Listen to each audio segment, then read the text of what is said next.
Viewers, আজকে আমরা আলোচনা করব নিসান এক্সটেল হাইব্রিড গাড়ির এবিএস নিয়ে। দেখতেছেন আমরা একটা এবিএস এর রিপেয়ার করে ফিটিং করতেছি। এই গাড়িটা কমপ্লেইন ছিল কাস্টমারের যে আমার ড্যাশবোর্ড মিটারে এবিএস এর লাইট, হ্যান্ড ব্রেকের লাইট, তারপরে ব্রেক অয়েলের লাইট, ট্রাকশন কন্ট্রোলের লাইট, মানে সব লাইট জ্বলে থাকে।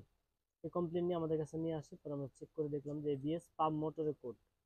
তো ফাইনালি ওনাদেরকে এস্টিমেট করি, এস্টিমেট করার পরে ওনারা কনফার্ম করে আমরা কাজ শুরু করি। তো কাজ কমপ্লিট করে আমরা এবিএসটা গাড়িতে ফিটিং করতেছি। দেখতেছেন নাট বল্টু টাইট দিতেছে, পাইপ লাগানো হচ্ছে, করে টেস্ট করে আমরা ডেলিভারি দিয়ে দেবো। আপনাদের এক্সটেল গাড়ি থাকলে আপনারা আমাদের সাথে যোগাযোগ করে আপনাদের এক্সটেল গাড়ির সমস্যা থাকলে সমাধান করে নিতে পারেন। এবিএস এর প্রবলেম, ব্রেকের প্রবলেম, গিয়ার বক্সের প্রবলেম, যে কোনো প্রবলেম আমরা কাজ করে থাকি। দেখলেন গাড়ি নিসান এক্সটাইল হাইব্রিড, নিসান এক্সটাইল হাইব্রিড। তো ভালো থাকবেন, আজকের ভিডিওটা এই পর্যন্তই। ভালো লাগলে অবশ্যই চ্যানেলটি ফলো করে দিবেন, লাইক করে দিবেন। আসসালামু আলাইকুম।